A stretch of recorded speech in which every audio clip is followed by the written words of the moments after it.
Hi students, welcome. This is the first lecture for Western Civ 2. Before we get started on the content and covering Descartes, I like to give a bit of a contextual lecture. It's really helpful if you're coming from Western Civ 1 to review some of this stuff and see, like, how did we get here? If you haven't taken Western Civ 1, which is totally okay, it can also be really helpful to see a lot of this stuff summarized, so you're not just dropped into all of the content that we're covering this semester. So that's the purpose of this kind of transitions lecture. It's not super long. I'll just begin by pointing out the time frame that we're dealing with in Western Civ 2. The first thing that we read is the Discourse on Method by Descartes, which was published in 1637. The last thing we read is A Rune of One's Own, published by Virginia Woolf, and that was published in 1929. So we're basically dealing with a period of under 300 years here. Western Civ 1, on the other hand, if you have taken it, you'll remember this. If you haven't taken it, just to give you some context, we start Western Civ 1 around the 5th or 6th century before the Common Era. So either you're reading selections from the Hebrew Scriptures, or you're reading Antigone, which was published in 441 BCE. We're starting before the Common Era, at least a few hundred years, and you're ending the semester with Galileo's letter, which was written in 1615. So we're talking about a giant time frame there. You might think that since we're dealing with a smaller time frame in Western Civ 2, we're dealing with fewer ideas and it's easier and stuff like that. There's an extent to which that's true, I think, definitely. But we're also dealing with some pretty big ideas. And a lot of the stuff we deal with in Western Civ 2 is a big reaction to some of the stuff that you would have talked about in Western Civ 1. So I just want to give you a little bit of context for that stuff if you haven't taken it or if it's been a little while since you have taken Western Civ 1. So in kind of the beginning of the time frame that we start talking about in Western Civ 1, what it means to be a human is really very clearly defined. Humans existed in relation to the divine. So humans were God's creations, if you're talking about the book of Genesis, or they're creations of the gods, if you're talking about the ancient Greeks. What that meant was that we were imperfect, we were less than God, or the gods. In many ways, we were controlled by the gods. Even though there does exist a really powerful concept of free will in the Hebrew Scriptures, and in the Greek text, you'll see like this overarching concept of fate, in their culture. There was this really clear delineation between the mortal world of humanity and the immortal, eternal world of the divine. So that was very clear. In the ancient world, you had the monotheistic God, or the polytheistic gods who were all powerful, right? So Yahweh punishes Adam and Eve when they disobey his orders in Genesis. He hardens Pharaoh's heart in Exodus. And if you have read the Aeneid, you remember that Venus and Apollo, they're all like kind of intervening in the events there. Man is never really truly the master of his own destiny in the ancient world. When we start looking at the Roman Empire, we see Christian monotheism spread like wildfire. It explodes. And that actually continues to solidify man's place in the universe. So we start talking about this idea called the Great Chain of Being. It's derived kind of from Aristotle. It's really further developed in the Middle Ages. What it does is just categorize all manner in life into this really clear hierarchy.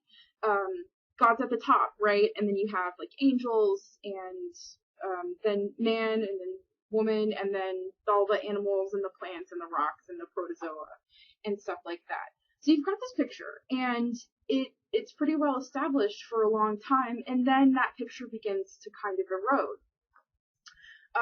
We look at the Renaissance as an example.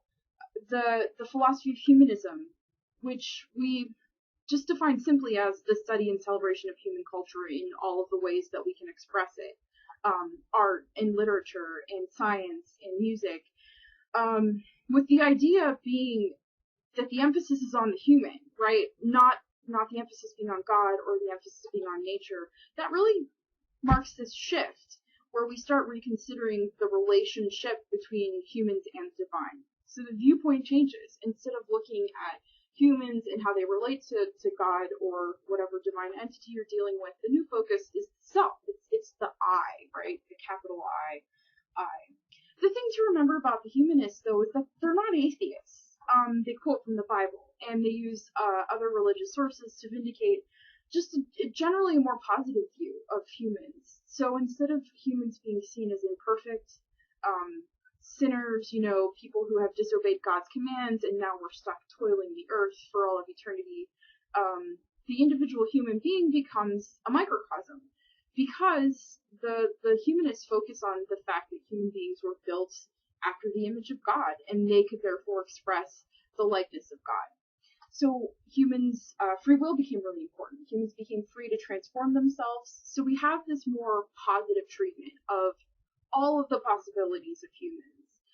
And that became a really serious study, and this is where the humanities come from, right? This is how the humanities develop as a field with a bunch of disciplines in it. So things like people's lives and the stories that they tell are important, right? The history of their lives. And so we're looking at representations of the human through art, and music, and the studies of human political behavior. And this is where, again, it's where we get the humanities from, right? So the Renaissance brings us this changing view about humans. The other thing that we get is the advent of some new technologies. So you've got the printing press with Gutenberg, which is invented around 1439, and that allows information to travel a lot faster than it ever had before. With the faster travel of information, it takes power away from the Catholic Church. The Catholic Church, for centuries, had controlled the transmission of knowledge, right? The people who are writing everything down are the monks. They're copying everything and disseminating all of that information. And with Gutenberg, you get this sort of democratization of information. So that's a really big deal. Now, instead of relying on the church for all of your information, you can rely on others, on other people. The other big thing is the Protestant Reformation. So Martin Luther, who's influenced by humanism, and he he becomes a monk, and he doesn't like the Catholic Church. He's upset with what he sees, all this excess and luxury and corruption, which had for a few centuries become pretty characteristic of Catholicism. Published his dissenting views in 1517. He nails his 95 Theses to the door of the cathedral at Wittenberg. And the things that he was really particularly criticizing about the church are the following things. First, what we call simony, so selling church offices to the highest bidder. Basically, like, I want to be an archbishop. Okay, great. Pay me lots of money, and I'll give you that position. Luther's also really upset about indulgences. So you would pay a price to the church, and you could basically not have to do penance for any sins that you committed. Also, you could pay some money, and if you had some loved ones who were already dead and they were in purgatory, you could pay their way out of purgatory, which was really strange. Luther's also just pissed about the general church corruption, misbehaving popes. I don't even need to get into the crazy things that the popes are doing. And the other high-ranking officials. And in general, he thinks that the Pope has too much power.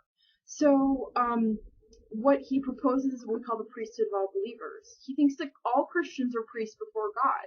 And so this is a really revolutionary idea because it means that your salvation is dependent on you. And it's dependent on you alone. It totally gets rid of the middleman of Christian authority.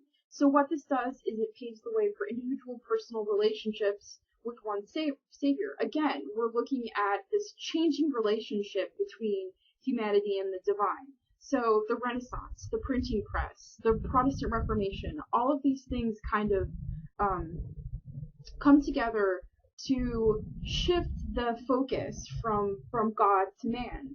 And the next thing I'm going to talk about in the next sort of chunk of lecture is the scientific revolution, and then that'll really lead us in to Descartes. So I'm going to stop this lecture right here, and I will continue to talk about the scientific revolution in the next one.